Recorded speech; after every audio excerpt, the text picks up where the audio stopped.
Hello, नमस्कार दोस्तों। ये क्लास 5 है स्पीकिंग ग्रामर की। इसमें आज हम प्रेडिकेट्स के जो बचे हुए पार्ट्स हैं उनके बारे में बताएंगे। स्वागत है आपका मेरे YouTube चैनल नॉलेज डिस्ट्रीब्यूशन। मेरा नाम है डॉक्टर सुनील कुमार। चलो स्टार्ट करते हैं। प्रीपोजिशन। प्रीपोजिशन क्या होता है? A preposition is a word or group of words used before a noun, pronoun or noun phrase to show direction, time, place, location, special relationship और to introduce an object। ठीक है। जो preposition क्या है? ये word या word के समूह हैं, ग्रुप ऑफ वर्ड है जो किससे पहले यूज होता है? नाउन से पहले यूज होगा, प्रोनाउन से पहले, और नाउन फ्रेज। नाउन फ्रेज को भी अभी हम बताएंगे। नाउन फ्रेजेस क्या होते हैं? नाउन फ्रेज जो नाउन की तरह ही होते हैं, अभी थोड़ा एग्जांपल से बताएंगे तो आपको समझ में आ जाएगा। टू शो डायरेक्शन, जो उसकी डायरेक्शन बताएगा। टाइम, प्लेस, लोकेशंस, लोकेशन बताया कि कोई चीज कहाँ रखी है, ऊपर है कि नीचे है ना। स्पेशल रिलेशनशिप उस नाउन के साथ में, नाउन, प्रोनाउन, नाउन फ्रेज के साथ में। या टू इंट्रोड्यूस एन ऑब्जेक्ट, या फिर ऑब्जेक्ट को बताया कि ये ऑब्जेक्ट मेनली है क्या, इसके बारे में ये इंफॉर्मेशन देता है preposition. Some examples of prepositions are words like. अब इसमें प्रीपोजिशंस के जो कुछ एग्जांपल हैं, in, at, on, of, to, ये एग्जांपल हैं। ये इस तरह के वर्ड्स क्या हैं? प्रीपोजिशंस हैं। ये तो सिंगल वर्ड है, मैंने कहा वर्ड या वर्ड का समूह। वर्ड का समूह भी हो सकता है ना। हिंदी में इसको एक बार पढ़ देते हैं, आपको समझ में तो आ गया होगा। प्रीपोजिशन क्या है? नाउन, वर्ड, नाउन, प्रोनाउन के पहले जो वर्ड या वर्डों का समूह यूज होता है वो उसको बताते हैं कि उसकी लोकेशन बताते हैं, टाइम बताते हैं, उनको प्रीपोजिशन बोलते हैं। जैसे एग्जाम्पल के तौर पर इन, एट, ऑन, ऑफ। ठीक है। एक प्रीपोजिशन एक शब्द या शब्दों का समूह है जिसका उपयोग संज्ञा, सर्वनाम या संज्ञा वाक्यांश, संज्ञा वाक्यांश मतलब फ्रेजेस से पहले दिशा, समय, स्थान, स्थानिक संबंध दिखाने या किसी ऑब्जेक्ट, ऑब्जेक्ट मीन्स कर्ता को पेश करने के लिए, पेश मतलब इंट्रोड्यूस करने के लिए, मतलब उसका परिचय के लिए करने के लिए किया जाता है। पूर्व सर्ग, जिसको प्रीपोजिशन को बोलते हैं हिंदी में पूर्व सर्ग के कुछ एग्जांपल हैं। ये तो हिंदी में इसका जस्ट हिंदी कर दिया है और कुछ नहीं है। ठीक है। अब फ्रेज क्या होती है? जैसे नाउन फ्रेज, प्रोनाउन तो आपको पता है, जो संज्ञा के नाउन के स्थान पे जो वर्ड यूज होते हैं उनको प्रोनाउन बोलते हैं। ठीक है। एग्जाम्पल के तौर पे जैसे मान लो राम जा रहा है, तो हमने राम नाम लिया तो वो नाउन हो गया। अगर हम उसी को इस तरीके से बोले वह जा रहा है, यानी राम के स्थान पर हमने वह का यूज किया तो वह हो गया प्रोनाउन। ठीक है। जब हम उसका नाम ले रहे हैं तो वो हो गया नाउन। नाउन मतलब संज्ञा, और प्रोनाउन वह, वो हो गया सर्वनाम। ठीक है। अब फ्रेज देख लेते हैं। A phrase is a group of words that express a concept and is used as a unit within a sentence। ठीक है। फ्रेज क्या है? एक ग्रुप ऑफ जो वाक्यांश, ग्रुप ऑफ वर्ड है, मतलब वर्डों से मिलकर बना होता है ये फ्रेज, जो एक कंसेप्ट को एक्सप्रेस करता है, मतलब हमको कंसेप्ट बताता है कि इसका मतलब मेनली क्या है। And is use to a unit with in a sentence. और ये जैसे दो वर्डों से मिलकर बना हुआ, लेकिन उसका दोनों वर्डों का मिलाकर एक उसका अर्थ निकलेगा। ठीक है। वो फ्रेज कहलाएंगे। ए वाक्यांश शब्दों का एक समूह है जो अवधारणा को व्यक्त करता है और एक वाक्य में एक इकाई के रूप में प्रयोग किया जाता है। एग्जाम्पल देखेंगे इसके। अभी हम इसको पहले नाउन फ्रेज देख लेते हैं। नाउन फ्रेज, फ्रेज देखा वर्डों का समूह होता है। ठीक है। नाउन फ्रेज क्या है? ए नाउन फ्रेज और nominal is a phrase that has a noun as its head और performs the same grammatical functions as a noun. ठीक है, इसमें नाउन होगा और नाउन के साथ में एक कोई वर्ड होगा और ये सेम फंक्शन जैसे ग्रामेटिकल नाउन होता है ऐसे ही उसका अर्थ निकलता है। ठीक है, एक संज्ञा वाक्यांश या एक वाक्यांश है जिसका एक संज्ञा के रूप में ही व्याकरणिक कार्य करता है, उसी की तरह वर्क करता है। अब इसमें एग्जाम्पल जैसे फ्रेश हम बोले तो टेक आउट। ठीक है, ये तो फ्रेश काफी उस टाइप्स के होते हैं, जैसे टेक आउट हो गया तो ये क्या कौन सा फ्रेश हो गया? ये वर्ब फ्रेशेस हो गया। टेक आउट मीन्स बाहर निकालना। आउट वैसे अलग अलग इन दोनों का वर्ड देखेंगे तो टेक का मतलब लेना होता है, आउट का मतलब बाहर। टेक आउट मतलब बाहर निकालना। इसी तरीके से इनके बनते हैं। जैसे नाउन के आगे ए लगा दिया हमने, द लगा दिया तो ये नाउन फ्रेसेस कहलाएंगे। अभी तो ये समझ लीजिए नाउन फ्रेसेस है ना। अब conjunction, a word that is used for joining other words, phrases और सेंटेंस। इसका एक एग्जांपल भी मैं अभी ऐड करता हूं इसमें, फिर आपको बताऊंगा। ठीक है, फ्रेसेस नाउन फ्रेज का एग्जांपल देखते हैं। At the zoo, I saw a striped zebra. ठीक है, तो इसमें जो जू क्या है? एक जू मीन्स चिड़ियाघर क्या है? एक संज्ञा है। इसके पहले जो वर्ड यूज हुए एट द जू, तो ये पूरा मिला के, ये तीनों वर्ड मिला के क्या बना रहे हैं? Noun phrase. ठीक है, नाउन फ्रेश हो गया।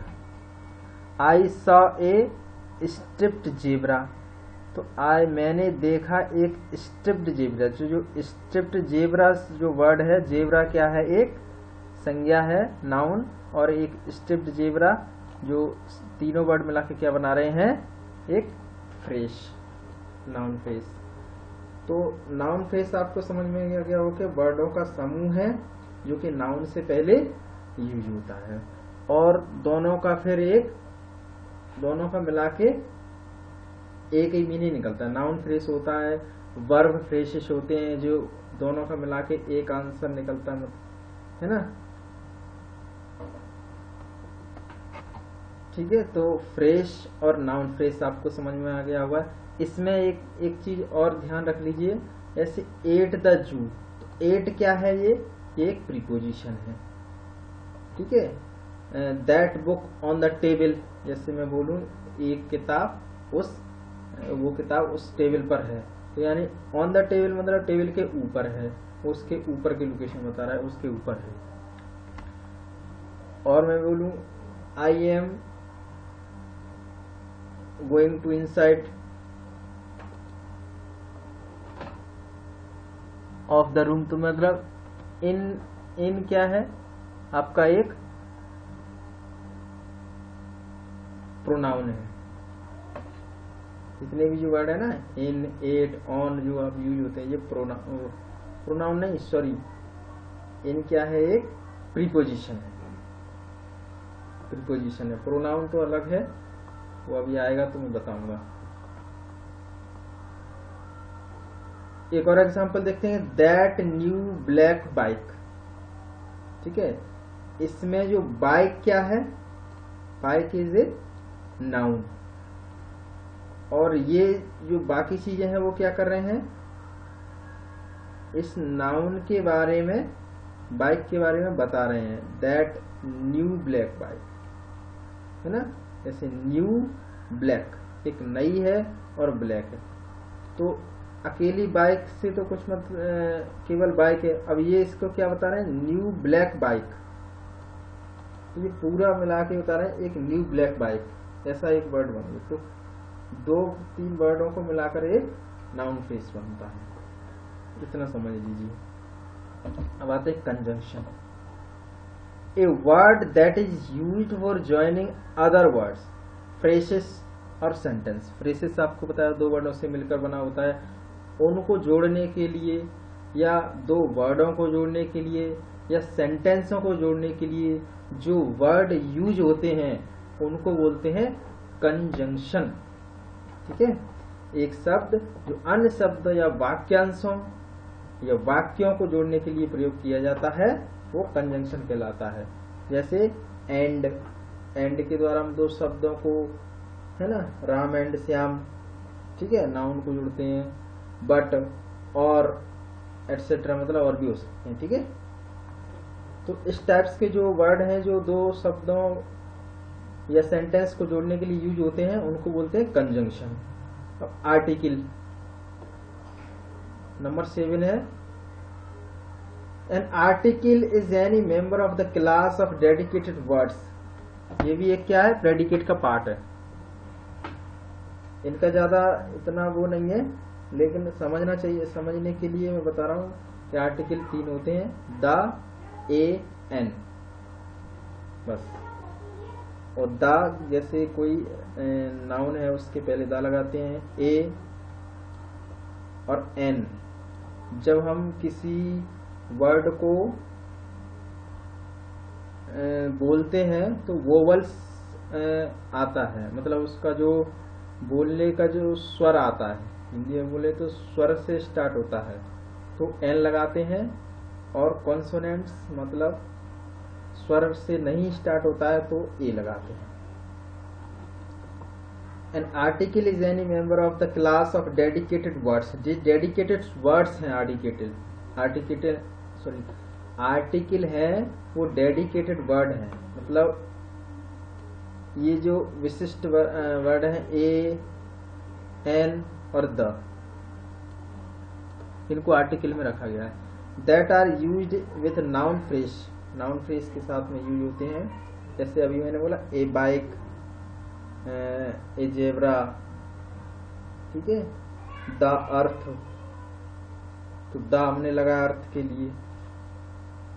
इन English both the and a an are articles, सभी आर्टिकल हैं ये the, a an, which combines the nouns to form noun phrase. ठीक है, जब हमने जैसे ऐसे बोला द अर्थ, तो अर्थ के पहले हमने द लगा दिया तो क्या बन गया, ये नाउन फ्रेश बन गया। ठीक है, लेकिन इनका अर्थ क्या होगा, द,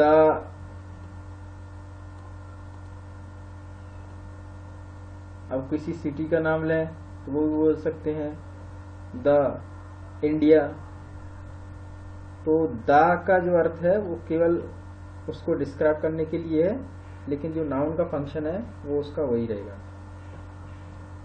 एक आर्टिकल शब्दों का वर्ग का कोई भी सदस्य जो संज्ञा वाक्यांशों के साथ उपयोग किया जाता है। अंग्रेजी में दोनों द और एन आर्टिकल क्या बनाते हैं, संज्ञा वाक्यांशों को बनाने के लिए संज्ञाओं के साथ जुड़ते हैं। जब ये संज्ञा के पहले लग जाते हैं तो वो क्या बन जाता है, नाउन फ्रेश। अब देखते हैं डिटरमाइनर, इसको हिंदी में बोलते हैं निर्धारक। A determiner is a word phrase, ये वर्ड है, एक वर्ड है या फ्रेश भी हो सकता है, और अफेक्स मतलब प्रत्यय जो बाद में जुड़ता है ना, that occurs together with a noun, noun fresh, ये नाउन के साथ में आता है या फिर नाउन फ्रेश के साथ में आता है, and serves to express the references of that noun, noun phrase in the context, और उस नाउन को बताता है, उसका रेफरेंस बताता है कि भाई किसी का है ये या इसकी क्वांटिटी क्या है, इस तरीके से बताता है। ठीक है, एक निर्धारक एक शब्द, वाक्यांश या प्रत्यय है जो संज्ञा या संज्ञा वाक्यांशों के साथ होता है और उस संज्ञा या संज्ञा वाक्यांशों के संदर्भ को व्यक्त करने का, ये हिंदी तो इसी का हिंदी का ट्रांसलेशन है। ज्यादा समझ में आए वो आप हिंदी में भी पढ़ सकते हैं। अब इसको एग्जांपल से देखेंगे तो और समझ में आएगा। Determiner is a word placed in front of the noun to specify quantity, quantity को बताने के लिए जो वर्ड यूज होते हैं वो डिटरमाइनर हैं।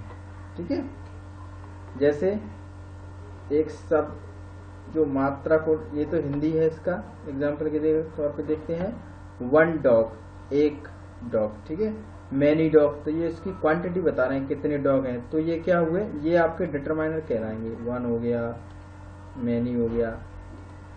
ठीक है, इस तरीके के वर्ड।